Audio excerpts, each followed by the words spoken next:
Ces paroles de Torah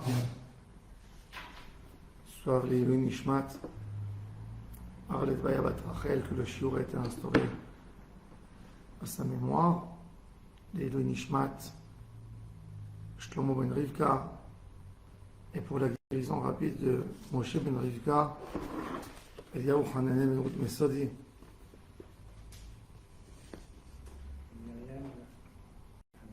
Guérison pour Myriam, Bat Lydia, Chaya Bat Aziza.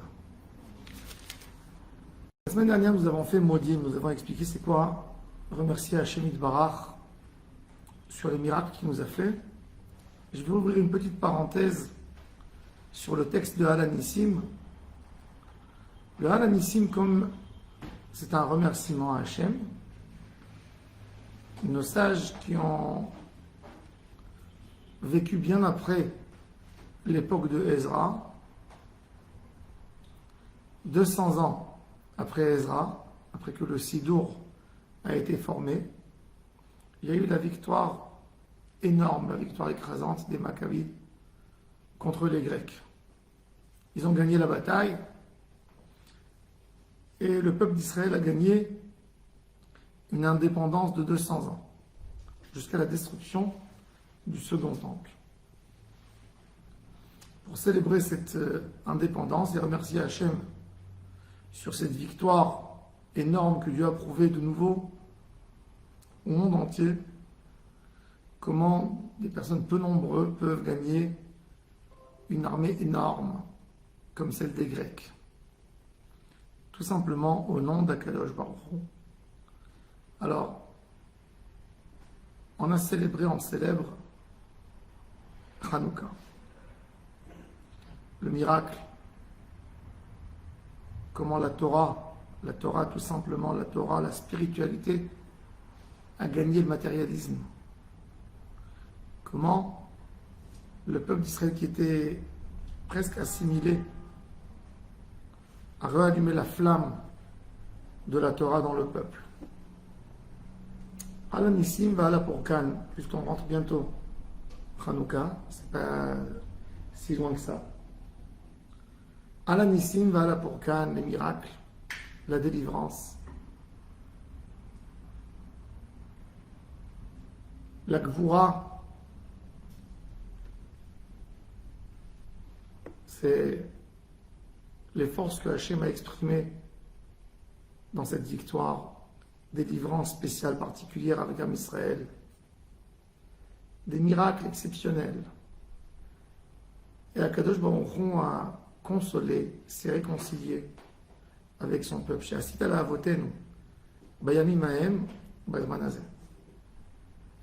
Pas que dans leurs jours à eux, chaque génération, Akadosh Baruch Hu nous fait énormément de miracles. La question, c'est est-ce que nous sommes conscients? Surtout nous, dans notre génération à nous, on peut vraiment dire que nous sommes nés dans ce miracle. C'est tellement difficile de comprendre pour nous c'est quoi la vie d'un juif en 39. Tellement compliqué de comprendre. Impossible de comprendre. Celui qui est né ici et qui a grandi ici ne pourra jamais comprendre c'est quoi la peur d'un juif en France en 39, en 40, 41, 42. Comme que la Gemara a dit, En ba'alanes mekir beniso. Celui que Dieu lui a fait un miracle, des fois il n'est même pas conscient de la grandeur du miracle. On vit dans un miracle. Quand on vit dans un miracle, il faut toujours se rappeler et expliquer pour comprendre et pour apprécier l'endroit où on vit. Et l'auteur du texte nous raconte, et voici dans ces jours de Matatia, Ben Yochanan Kohen Gadol. Matatia, fils de Yochanan, qui était Kohen Gadol. Matatia était Kohen et Yochanan était Kohen. Chashmonai ou Banav Chashmonai, c'est un village de Kohanim au Negev, qui s'appelait Chashman. Et donc les gens qui habitaient à Chashman, les Kohanim s'appelaient des Chashmonaïm. Et c'est pour ça qu'on dit Hashmonaï. Il y a des qui disent, comme que tu diras Anani, Tel Avivi, Kfar Savaï. Donc tu dis Hashmonaï et pas Hashmonaï. Quand le royaume grec a décidé de faire la guerre contre Israël. C'est quoi le royaume grec? Après la mort d'Alexandre le Grand, le royaume grec s'est partagé en trois. Les Ptolémées en Égypte, les Grecs qui dominaient l'Europe, qui siégeaient en Grèce, et la partie des Grecs qui dominaient la Syrie, jusqu'à Constantinople, jusqu'à la Turquie en haut, et Israël. Les plus virulents des trois groupes étaient ceux qui dominaient la Syrie et Israël. Pourquoi? Parce qu'ils avaient une population à convaincre. Tous les peuples du monde ont accepté avec les bras grands ouverts toutes les merveilles que les Grecs avaient à offrir. La philosophie, le savoir-vivre, les bains, les théâtres, les corridas, les guerres de taureaux, le sport. Tout le monde a bien accepté ces choses. Ça fait du bien-être énorme pour le monde entier. Et on n'est pas là pour diminuer les bonnes choses qu'ils ont données dans le monde. Même Noé, il a dit Yaft Elohim le Yefet, Vishkon Be'aol Hashem. Yefet, il a de bonnes choses. Yefet, c'était le frère de Sem, que les deux ont protégé l'honneur de leur père. Et les enfants de Yefet, Gomer Yavan. Le problème des Grecs a commencé quand ils se sont attaqués aux Sémites. Ils sont attaqués aux enfants de la Torah, un peuple sage, un peuple monothéiste. Ils ont demandé, ils ont réclamé à tout le monde de ne plus y croire dans la Torah. C'était tellement primordial chez eux, ils ont dit, on va annuler toutes les mitzvot qui font d'un juif un juif. Ils ont annulé le Rosh Chodesh.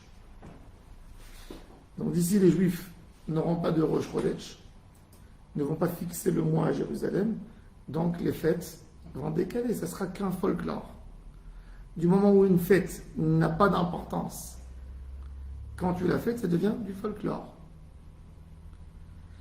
Ils ont annulé, ils ont essayé d'effacer la Brit Mila, le simple symbole. Ils ont dit, pas 8 jours. Si l'homme voudra le faire, qu'il le fasse quand il est plus âgé. C'est à lui de décider. Et pas aux parents de le faire.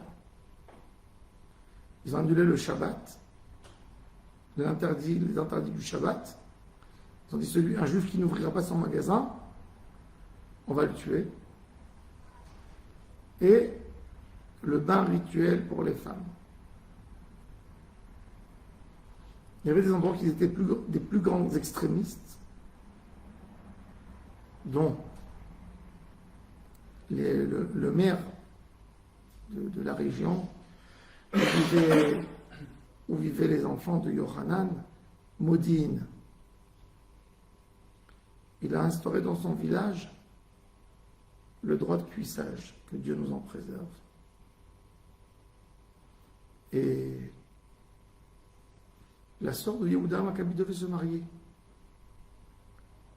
Les filles juives, malheureusement, étaient agressées par cet homme. Et quand elle s'est mariée, elle devait aller se marier, elle a déchiré ses habits. Elle a dit, je suis votre sœur ou je suis une prostituée? Vous le laissez me toucher? Vous n'avez pas honte? Vous n'êtes pas capable de lutter, de faire la guerre pour la fierté et la pureté d'une famille de Kohanim? Mais vous êtes où? Ils sont partis un groupe avec elle. Quand ils sont arrivés à la mairie, le maire est descendu vers elle, ils ont pris l'épée, ils l'ont poignardé. Et ça a commencé leur vie. Ensuite, Matatia avait presque 100 ans. On l'oblige à venir dans la commune et célébrer l'inauguration d'un autel qui a été fait pour un des dieux grecs. On l'oblige sous menace d'épée de venir et de sacrifier un porc sur l'autel. Il a 100 ans. Il s'approche de l'autel, il dit donnez-moi l'épée. Il monte sur l'autel et il tue les 3 qui sont à côté de lui, 3 au gradé grec. Il lève cette même épée et il dit celui qui est avec Dieu qui s'approche de moi. Tout le monde a très peur. Tout le monde se sauve. Il reste avec 3-4 enfants à lui. Il y a encore quelques personnes qui sont accompagnées. On est avec toi dans la guerre contre les Grecs.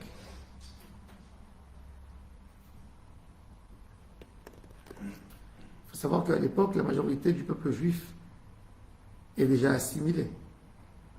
Celui qui voit l'influence des Grecs, il suffit de lire même les Mishnayot, dans Pirkei Avot, vous voyez, Antignos, Somros, et d'autres noms grecs avec des influences grecques. L'influence grecque tue le peuple juif. Et personne qui veut se rajouter à lui. Et il essaye, et il va avec ses peu de soldats qu'il a, son fils. Ils vont, ils détruisent, ils brûlent, ils mettent le feu dans les petits camps militaires de Grecs qu'il y a autour d'eux. Et là, les Grecs se disent, on va les massacrer ce groupe. Et ils se sauvent dans les grottes. Yochanan qui a 100 ans. C'est en hiver, il tombe malade. Il est dans la grotte en train d'agoniser. Et il demande à ses enfants de ne pas faire le deuil des Shivas, d'aller faire la guerre. Il fait jurer ses enfants qu'ils l'enterrent et qu'ils sortent de là-bas au champ de bataille. Et c'est ce qu'ils ont fait. Plus Yehuda avançait, il prenait l'épée de son père, il criait comme son père, Mil Hashem Elai. Il a fait une guerre qui était étudiée dans toutes les écoles militaires. Quand vous prenez la 443 pour aller à Jérusalem, vous passez par un endroit qui s'appelle Beth Horon. Yehuda a attendu là-bas aux soldats grecs et il a liquidé 50 000 soldats grecs en un jour. Et là, la porte de Jérusalem s'ouvre. Et tous ceux qui se sont éloignés, qui étaient en train de regarder, qui étaient soumis par les Grecs, mais ils avaient peur de prendre position, rejoignent le judaïsme. Ce n'est pas simplement une victoire soldat contre soldat. Dans cette victoire, ils ont prouvé au peuple d'Israël que Dieu n'abandonne pas son peuple et qu'il faut rester attaché à Hachem. Et c'est là que la majorité du peuple d'Israël fait Teshuvah et le judaïsme se renforce. L'hellénisme, toute cette culture s'efface de l'âme d'Israël. Ça, c'est la grande victoire de Hanouka. Ils voulaient nous faire oublier la Torah, nous faire perdre les lois de la Torah. Ils ont dit, les Grecs, première chose que tu comprends dans ta tête, tu fais. Ils ont dit, il y a de très belles choses dans la Torah. Respecter les parents, aider le pauvre, l'humanisme. Mais il y a des choses comme Sha'atnez, un mélange de laine et de lin, les viandes, ce sont des lois qu'on ne comprend pas. Abandonnez. Et ça, c'est Mechoker et Tzonach. Ve'ata berachamecha rabim, toi, Kadosh Baruch Hu, amadta lahem be'et saratam. Rabbi Nathan, il dit dans l'écouté halachot, qu'on allume la menorah de Hanouka très bas. Pourquoi tellement bas? Pour montrer que Dieu est descendu très bas pour nous faire lever. Dieu est prêt de descendre très très bas pour aider ses enfants. Kadosh Baruch Hu, amadta lahem be'et saratam, au moment où tes enfants souffraient. Ravta et Rivam, tu as fait leur dispute. Danta et Dinam. Nakamta et Nikmatam, tu as vengé leur vengeance. Un être humain ne peut pas venger. Ne peut pas.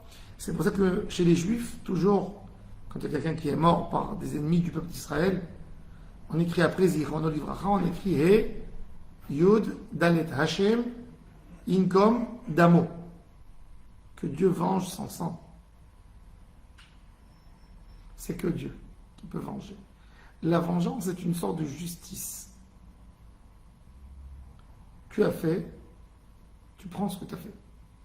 L'homme n'a pas cette capacité de rendre exactement chose pour chose, où il fait plus, où il fait moins.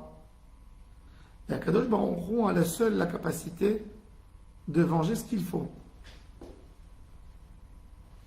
Masarta Giborim Be'at Halashim, Dieu a donné les forts dans les mains des faibles, les nombreux dans les mains de plus nombreux, les Rechaïm dans les mains des tzaddik, les Téméim, les impurs, dans les mains des purs, et ceux qui sont contre la Torah dans les mains de ceux qui accomplissent la Torah. Toi, Dieu, tu t'es fait un grand nom, une belle réputation dans ton monde, et à ton peuple d'Israël, tu as amené une grande délivrance comme ce jour-ci. Ensuite, les Maccabis sont rentrés à Jérusalem, essayer de purifier Jérusalem. Les Dir, ils sont rentrés, le Dvir, c'est Beth Amikdash. Ou Pinou était Chalecha, tout le Beth Amikdash était plein d'idoles grecques. Vetiarouet Mikdashera. Le Mikdash, c'est la cour externe. Parce qu'il y a le Kodesh HaKodashim, il y a le Echal, et il y a la grande cour. Il fallait tout nettoyer. Et quand ils ont voulu accomplir la mitzvah de l'allumage des bougies, qu'il fallait l'allumer le matin et le soir, ils n'ont pas trouvé une fiole d'huile cachère. Tout était impur. Ils ont tout profané. Ils étaient tellement pauvres, Yehuda, avec ses soldats, qu'ils ont fait une menorah en métal. Pardon, première menorah était en bois, après en métal, et après, quand ils se sont enrichis, ils ont refait de l'or. Et quand ils avaient besoin de l'huile pour allumer, ils ont cherché, ils ont trouvé une petite fiole d'huile du premier temple, qui n'est même pas parti en exil avec les Babyloniens, qui n'a pas été cassé.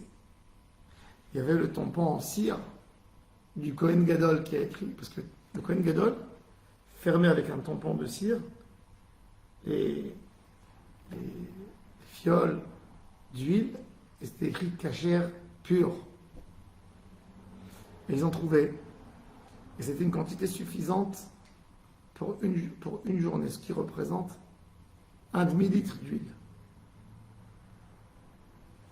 Et cette quantité a suffi pour 8 jours. Le temps de se purifier, de fabriquer de l'huile. Hanouka, c'est le moment. L'huile d'olive. On fabrique l'huile d'olive après la première pluie qui touche les olives. Et pas avant. Il faut qu'il y ait première pluie. Que l'arbre d'olive soit mouillé un peu. Et là, on prend les olives et on fait de l'huile. Et donc, en Israël, on a instauré cette fête de la lumière qui a gagné l'obscurité. Donc, comme c'est un remerciement basique, primordial, on est obligés tous de remercier Hachem. On a collé ça dans le texte de Modim. Dans ce même texte, dans ce même endroit, on ajoute l'histoire qui s'est passée, qui s'est produite avec Mordechai et Esther, pour remercier Hachem que Haman, qui s'est attaqué au peuple juif et qui avait l'air de tout gagner,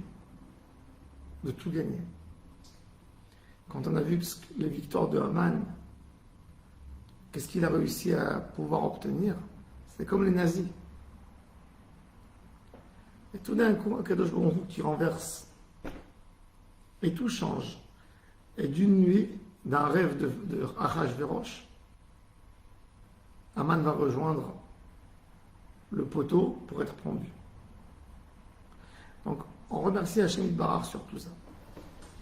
Et on a fixé de mettre ça dans le texte de Modim. Donc, Après, ça en finit. Ve'al kulam itbarach, ve'itromam, ve'itnase, tamid shimcha malkeinu le'olam va'ed v'chol ha'chaim yodlu chesed. Toujours remercier Hachem itbarach. V'yalelu v'varechu et shimcha agadol be'emet, le'olam ki tov. Un homme, tout ce qu'il a dans la bouche pour pouvoir remercier Hachem, pour pouvoir remercier quelqu'un, c'est selon ce qu'il a obtenu de la personne. Un grand médecin qui a fait une opération et qui a sauvé la vie d'un homme, la personne remercie ce médecin par rapport à l'opération qui lui a été faite. Jamais on pourra remercier Hachem par sa grandeur vraiment, que parce qu'on ressent nous, qu'il nous a donné. Alors il dit, Vivarechu Shimcha Agadol Be'emet, Le'olam Kitov. Ça veut dire, ton nom il est très grand. Mais on n'est pas capable de le remercier selon sa vraie dimension, s'il avait une dimension, il est hors dimension. Mais on te remercie par rapport à ce que tu nous donnes, ce qu'on ressent. Parce qu'on est des humains. C'est ce qu'on comprend.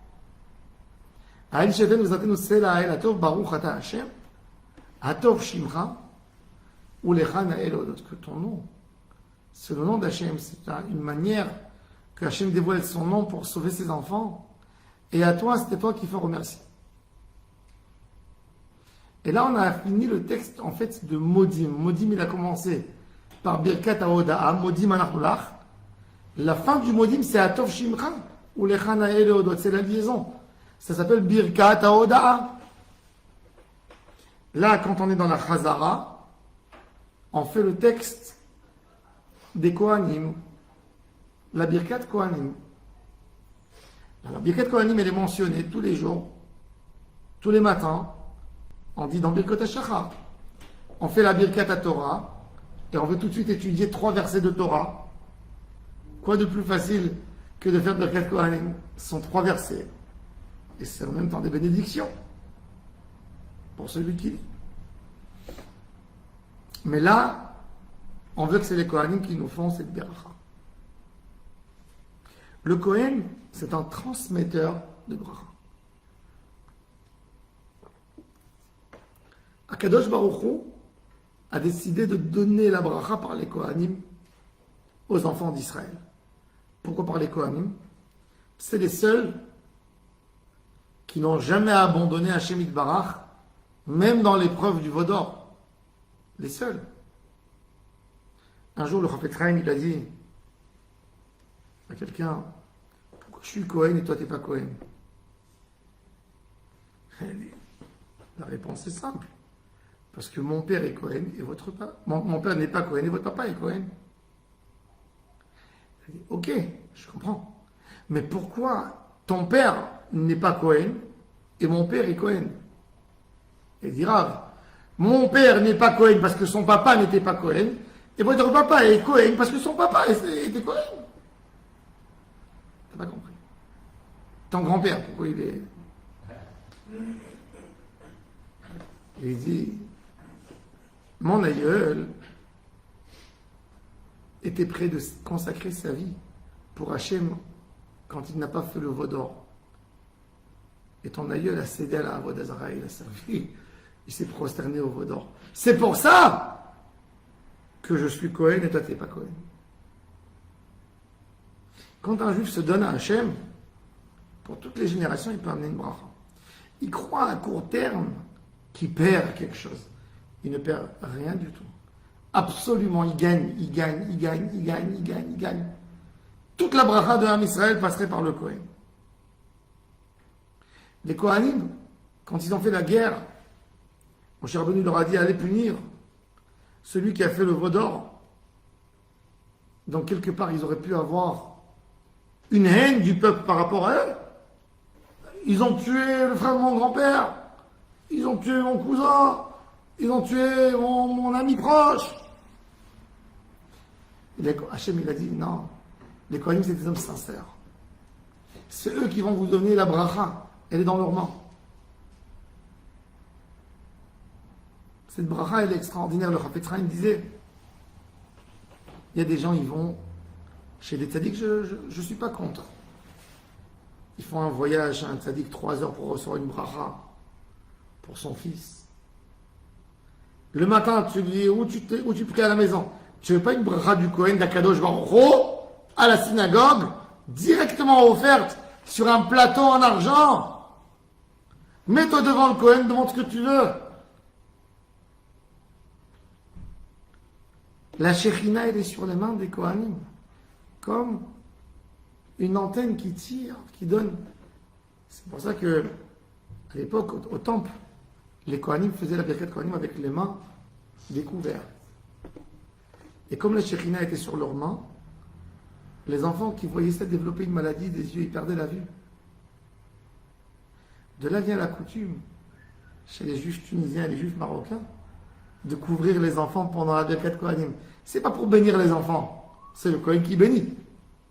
C'est parce que les enfants regardaient par curiosité les Kohanim, et on ne voulait pas qu'ils aient du mal dans les yeux. Donc le père prenait son talit et couvrait les enfants. Maintenant de là c'est venu que tu vois des gens de 50 ans, ils viennent, on n'a pas besoin. Ce minag, il a été fait pour les petits-enfants. Après, de là à la Birkat Kohanim, n'en parlons même pas quand vous assistez à Paris, dans la Birkat Kohanim de l'année. Là, même les dames, elles rentrent sous les talits des hommes. C'est pas normal. Ça ne veut rien dire, ça veut absolument rien dire. On rentre sous le talit, on rentre uniquement sous le talit parce que les enfants, ils regardaient, ils étaient curieux, et par curiosité, ils regardaient les Kohanim. Alors, cette Birkat Kohanim, elle est tellement précieuse pour chaque juif. On va expliquer un peu Birkat Kohanim. On veut nous tous être bénis. Chez les juifs ashkénazes, on ne fait pas Birkat Kohanim dans l'année. Le Rama Rabbi Moshe Isserlich a argumenté. Il a dit la Birkat Kohanim, le Kohen doit être besimcha, joyeux, quand il fait la Birkat Kohanim. Il est endetté, il a des problèmes, il doit courir, il doit aller au travail. Il dit une bracha d'un Kohen, quand le Kohen se soucie d'autre chose, il ne peut pas faire une grande kavana. Donc qu'est-ce qu'il a fait? Il a dit pas de Birkat Kohanim les jours de semaine, pas de Birkat Kohanim le Shabbat, uniquement Birkat Kohanim les jours de fête, les Chagim, parce que c'est écrit Besamarta Bechagicha, on est Besimcha. Et dans les fêtes, les gens, il y a une festivité, les gens. Alors ils font Birkat Kohanim que 3 fois par an. Le Gaon de Vilna a été contre ce minag qui s'est propagé dans le judaïsme ashkénaze. Et il a dit, si j'avais la force, je tournerais de ville en ville et j'annulerais le minag des ashkénazes et j'obligerais tout le monde à faire Birkat Kohanim, toutes les prières, tellement c'est important. Les ashkénazes qui sont montés en Israël, même qu'ils ont gardé dans pratiquement toutes les choses de leur coutume ashkénaze, pour Birkat Kohanim, tous les élèves du Gaon de Vilna, ils font comme les séfarades. Birkat Kohanim, tous les jours. Tous les jours. En Eretz Israël, en Chutz La'aretz, non. Le Rav Steinman, quand il voyageait à New York, etc., il allait prier chez les séfarades pour ne pas louper une Birkat Kohanim. Tellement c'est important. Birkat Kohanim. Et nous, on a ce cadeau d'Akadosh Baruch Hu. Tous les jours, le Kohen, il est là pour nous, pour être un récipient, pour nous faire passer une bracha. Yivarechecha Adonai v'yishmerecha. La bracha est liée. Mais la bracha, on ne s'imagine pas c'est quoi la bracha. La bracha, elle a plusieurs sens dans la bracha. Vous savez, chez les Juifs du Maroc, quand vous voulez dire stop, il y a 2 manières de dire stop. Quand il y a quelqu'un qui vous sert une assiette, et il vous met beaucoup. Vous savez que vous n'allez plus manger, vous ne pouvez pas manger. Vous lui dites en arabe, baraka, arrête. Ça veut dire arrête, c'est quoi? Baraka, il y a la bracha. Baraka, il y a la baraka. Baraka, c'est bracha. Baraka. Il y a le bracha dans ce que tu as mis, ça y est. Ouais. Quand quelqu'un te dit un mot, tu veux qu'il arrête de faire du bruit, tu lui dis ça fait, arrête. C'est une autre manière. Tu dis jamais ça fait quand on te donne à manger. Ça vexe. Du baraka. La bracha, c'est être content de ce que j'ai aussi. Quand quelqu'un n'est pas content de ce qu'il a, il a tout perdu. Il est misérable. La bracha, c'est dans la tête de l'homme déjà. C'est nous, dans notre tête, qu'on décide c'est quoi notre bracha. Et qu'on veut s'arrêter là. Est-ce qu'on est content de ce que Akadosh Baruch Hu nous a donné? Et les hommes, ils ne sont pas contents de rien. Hachem leur a donné un appartement, une voiture, des enfants bien, plus ou moins. Non, ils regardent l'autre. Ils regardent l'autre. Alors même là, la baraka, la bracha, c'est de comprendre, c'est d'être satisfait de ce que j'ai. Ça, c'est la vraie bracha. Un homme qui n'est pas satisfait de ce qu'il a, toujours pas content. Ah, j'ai pas assez. Oh, ce que j'aurais aimé avoir. Il se concentre jamais dans ce qu'il a. Il se concentre toujours dans ce qu'il n'a pas. Dans ce que tu n'as pas, jamais tu pourras tout avoir. Toujours tu n'auras pas. Donc, il vaut mieux penser à ce que tu as, plutôt de penser à ce que tu n'as pas. Parce que ce que tu as, tu touches. Ce que tu n'as pas, tu ne touches pas. Les personnes ne sont tellement pas intelligents, ils sont là-bas, dans ce qu'ils n'ont pas. La jalousie, la ta'ava, l'envie. Motzi ta'adam mina olam. Ça fait sortir, ça fait quitter l'homme de ce monde. C'est pas qu'il va mourir, c'est qu'il ne vit pas dans le monde. Le monde, c'est de consommer ce que tu as, pas de vouloir ce que tu n'as pas. C'est de consommer ce que tu as. Donc une personne comme ça, il peut passer une vie entière sans profiter de ce qu'il a béhémet. Sans profiter de sa petite gourde d'eau, son oreiller, son coussin, son petit morceau de pain, son petit appart. Profiter de ce qu'il a, de la meilleure manière qu'il peut. Tout le reste, ça ne nous intéresse même pas. Yevarecha Hashem. Mais, veishmerecha. Il faut protéger la bracha. Combien de fois des gens gagnent beaucoup d'argent, mais perdent plus que ce qu'ils gagnent? Il a gagné 40 000, la fin du mois, il a des dettes de encore 10 000. Il ne sait pas gérer. Il ne sait pas gérer son compte. Il ne sait pas gérer son argent. Il a des problèmes de gérance.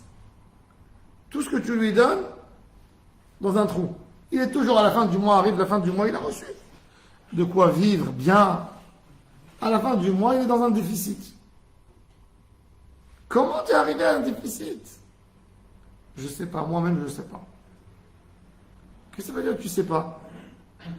C'est qu'il n'a pas la protection. Un jour, il y avait un gars, très sérieux dans l'étude de la Torah, et il a décidé de quitter la yeshiva pour aller gagner de l'argent. Il était jaloux. Il avait de quoi manger, mais il voulait plus. Il voulait avoir une belle maison, une belle voiture. Il ne se contentait pas d'une simple voiture. Et il est parti demander au Rav. Le Rav lui a dit, je ne te conseille pas de sortir. T'as de quoi manger? T'as de quoi payer tes factures?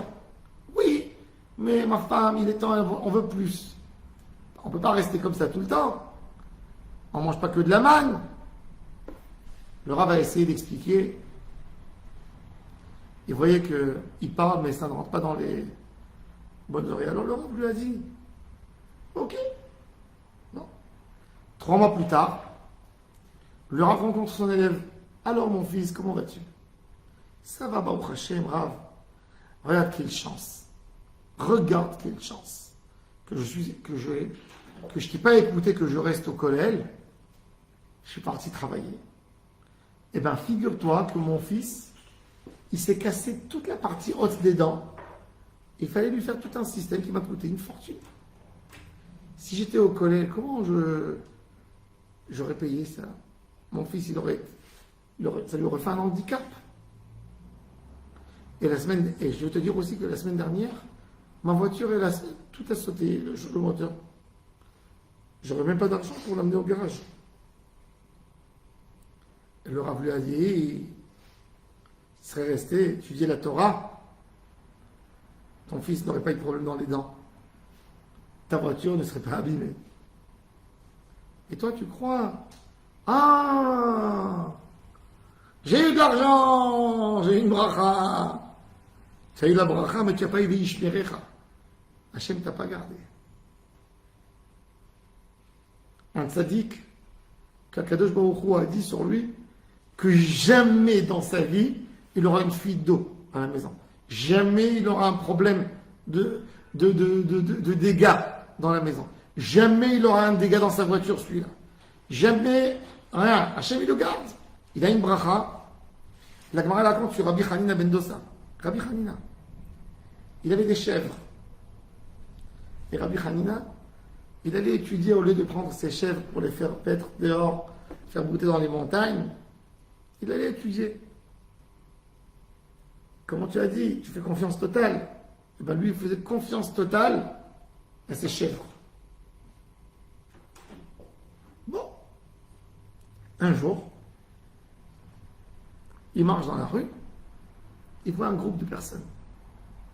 Il dit, il est arrivé, il est arrivé. Il s'arrête. Qu'est-ce qui se passe, il est arrivé? Non, rien. Il faut que vous me disiez qu'est-ce qui se passe. Il dit, Rav, on va vous dire la vérité. Déjà, il y a quelques jours, on cherche à vous le dire. Vos chèvres, elles rentrent dans les champs des gens, et elles détruisent les champs. Des champs de légumes. Il dit, Rabbi Hanina, impossible. Impossible. Quoi impossible? Il dit, regardez. Mes chèvres, elles ne peuvent pas voler. Je suis tellement propre qu'impossible qu'elles vont voler. Si mes chèvres, elles volent, je me souhaite que des ours dévorent, c'était à l'époque où il y avait des ours encore, dans tout Israël, que les ours dévorent mes chèvres. Et sinon, que le soir, chacune des chèvres, quand elle rentre en ville, elle revient avec un ours sur ses cornes. Le soir, les 30 chèvres pas de M. Sugar, de Rabbi Hanina, chacune avec un ours sur ses cornes, elles rentrent en ville et elles font un défilé. Hachem les protéger. Veishmerecha. La Gemara, elle dit, où on a vu Veishmerecha? Les Juifs devaient quitter leur maison 2 semaines avant Pessah pour monter au temple, pour manger l'agneau pascal. 2 semaines avant Sukkot, 1 semaine avant Shavuot. C'est le moment où on récolte, où on travaille dans les champs. Et le Juif qui était au Galilée, il fermait la porte de sa maison comme il fermait. Il a trouvé les clés, il a trouvé, il n'a pas trouvé, il n'a pas trouvé. Il allait au temple, il montait. Quand il revenait, il avait 30 poulets qui mangent, qui picotent à côté de la porte. Il trouve 30 et plus. Ses moutons, ses agneaux, personne qui est mort, les herbes, les plantes, tout est bon, tout est propre. Personne qui touche. Ça, c'est Veishmerecha que Hachem garde la personne. Aujourd'hui, quelqu'un qui est riche, le pauvre, il a besoin d'un garde-corps. Il se fait racketter. Si c'est pas par des voyous, des brigands dans la rue, c'est par des avocats qui lui disent, j'ai une vidéo contre toi, j'ai ceci, il y a tel monsieur qui m'a raconté que tu as arnaqué quand tu étais jeune, si tu payes pas, je vais te faire sortir cette histoire. Donc le pauvre, il a besoin d'une garde. Le jour où il est devenu riche, il a besoin d'avoir des gardiens. Eh bien, Hachem, il nous promet, Yevachecha Hachem, Ve'yishmerecha, tu seras couvé et gardé. Yair Hachem panav elecha, vichonneka. Dieu te donne une lumière. Son visage, quand il te regarde, il est lumineux. Il veut te faire que du bien. Vichonneka, il te donne par grâce, par gentillesse, même si tu ne mérites pas. Vechanot et asherachon Rashi nous dit, afal pisheino raoui, même qu'il ne mérite pas. Verichamti et asherachem. Issa Hashem panav elecha, veyasem lecha shalom. Alors avant, c'est Yair Hashem panav. La lumière d'Hachem est claire. Ensuite, c'est Issa Hashem. Ça veut dire il te regarde, il t'observe. Comme une maman qui est avec son fils dans le parc et l'enfant il commence à courir. Et la maman elle tourne comme derrière lui, comme une boussole. Hop, hop, hop, hop. Où il bouge, elle bouge. Issa Hashem panav, Hashem il enlève. Il se concentre que sur toi. V'yasem lecha shalom. Ça, c'est la bracha des Kohanim. Cette bracha, c'est la plus belle de toutes les brachot. V'samu et shmi al bni Israël v'ani avarech. Et là, avec ça, justement, comme on commence par V'samu v'yasem, on fait la bracha du shalom. Barkat sim shalom. Sim shalom tova bracha. La première brachot de la tfila, c'était des louanges à Dieu. On a sanctifié Dieu. On a montré sa grandeur, sa dimension. Après, les brachot du milieu, on a demandé des choses. On a demandé une bracha, une parnassa, une guérison, une délivrance sur le peuple juif. Et là, on demande la qualité de vie. Et c'est pour ça que les gens ils font rapidement ce texte de la prière. Mais c'est le texte le plus important de la prière. La birkat, sim shalom tova uvracha, cette bénédiction, cette beracha, cette demande à Dieu de nous mettre paix, gloire, sérénité, longue vie, miséricorde, bonté, pitié, c'est plus important que tout.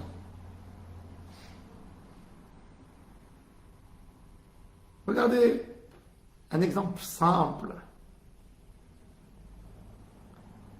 Un enfant, un bébé, plus il est bébé, il est plus sincère. Un bébé, tu lui donnes un bijou, quand il pleure, tu veux essayer de le calmer, tu lui donnes un diamant. Il prend, il jette. Vous avez vu un enfant comment? Quand il est nerveux, vous voulez le calmer, vous lui donnez quelque chose qu'il ne veut pas, qu'est-ce qu'il fait? Il le jette par terre. De nerfs. Qu'est-ce qu'il veut? Sa maman le prend dans les bras. C'est parce qu'il a dû émettre encore. Il sait que c'est le émettre. Quand il grandit plus, on commence à lui mentir. On lui dit, tu sais, même du chocolat, c'est bien. Tu n'as pas besoin que des bras de ta maman. Même une tablette de chocolat, c'est bien.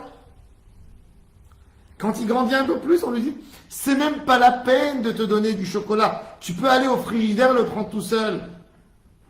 Après, on lui dit, tu sais, on veut même pas t'entendre. Prends un PlayStation. Reste avec ça. Tout ça, c'est des mensonges sur des mensonges. Qu'est-ce que l'enfant a besoin vraiment? Les bras de sa maman. Et bien là, c'est exactement ce qu'on demande à Dieu. On a demandé au début parce qu'on est bébé. On est idiot. On a parlé de guérison,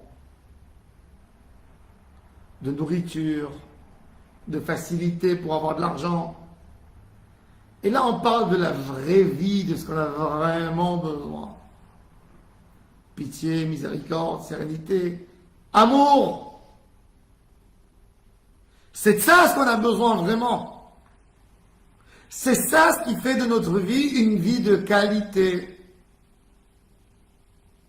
D'avoir tous les électroménagers possibles dans la maison, ça te promet un confort, mais ça ne te promet pas une sérénité. Ça ne te promet pas de l'amour. Ça ne te promet pas une joie. D'avoir le plus beau et le plus beau des fauteuils à la maison, ça te promet un confort pour t'asseoir peut-être, mais pas une volonté de s'asseoir.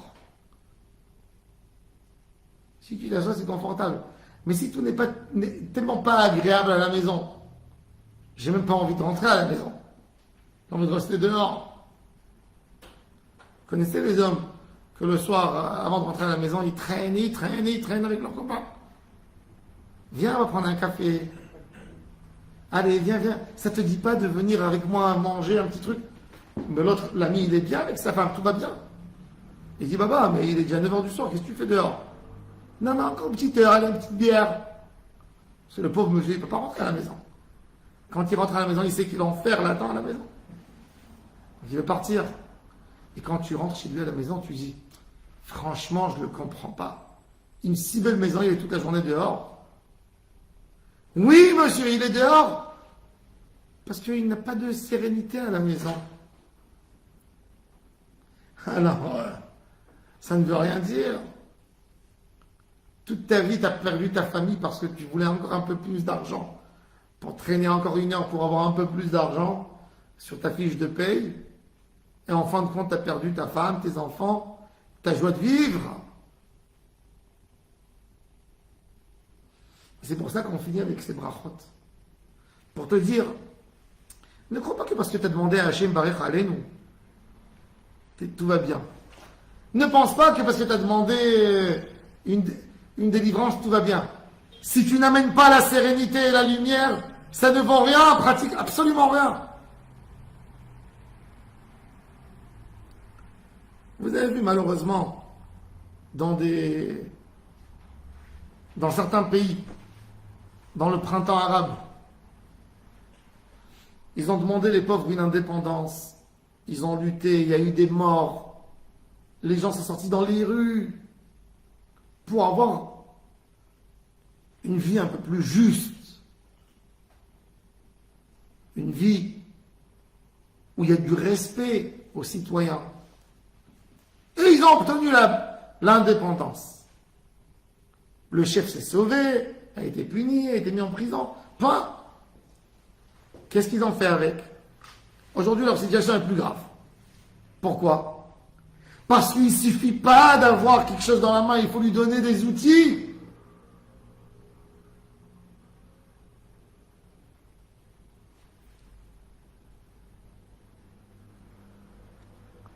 Je parlais dimanche d'Avraham Avinu.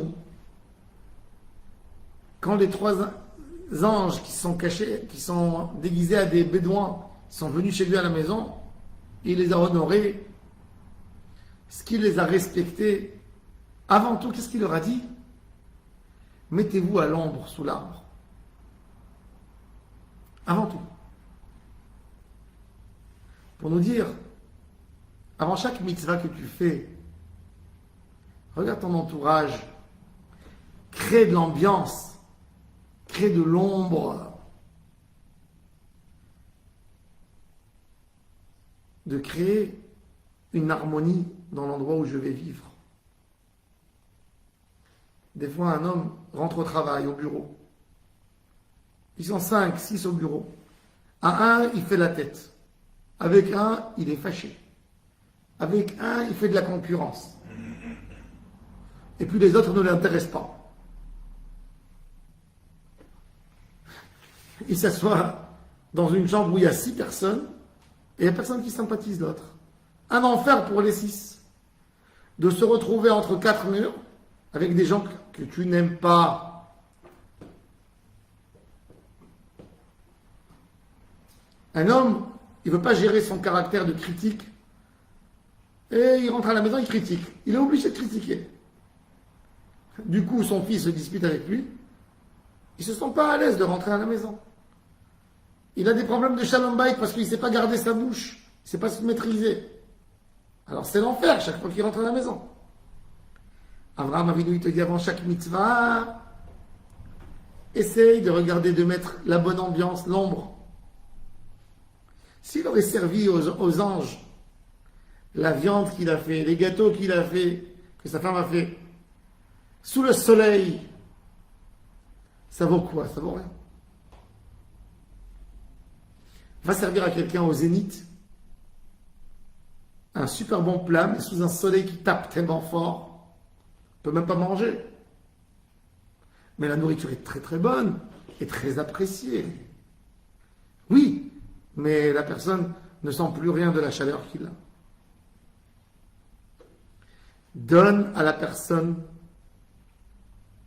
les conditions pour sentir le bien qui a été fait. Ça, c'est Abraham Avinu. C'est pas que donner à manger. Je fais un petit scénario, petite scène. La personne est partie faire les courses au supermarché. Il a attendu, il a fait la queue 1 heure. Fatigué, il rentre à la maison. L'ascenseur ne marche pas. Il monte dans les escaliers avec les sacs. Et puis en bas, il klaxonne. Il crie.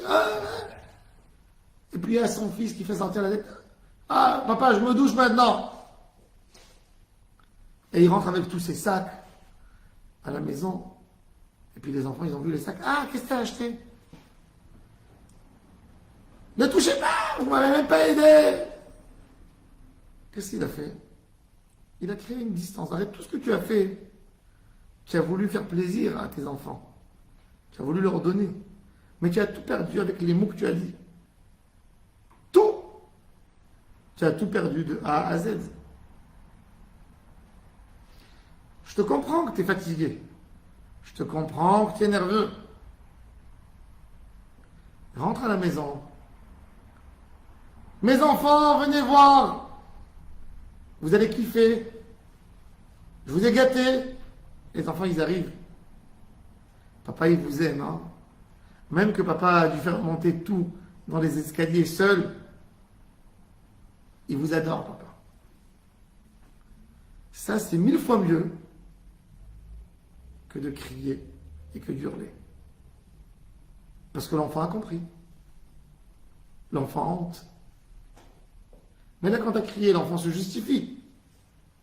C'est la première chose qu'il fait naturellement, se justifier. C'est normal. C'est un réflexe d'un homme. Nous, on demande à la fin de la tefila, on veut une vie agréable. Torah, Chaim, Ahava, Chesed, Tzedaka, Rachamim, Bracha, Shalom. C'est des choses inestimables par rapport aux autres choses. Tu demandes une parnassa. Qu'est-ce que ça vaut une parnassa si je ne peux pas manger de tristesse et de peine?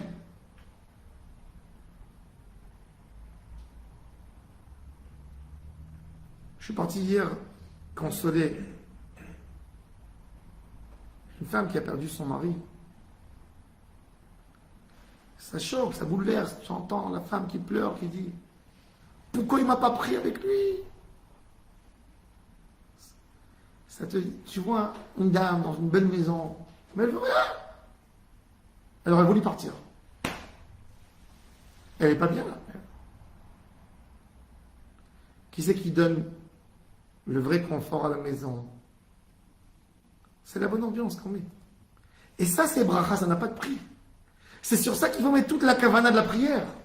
C'est 1000 fois plus important que tout.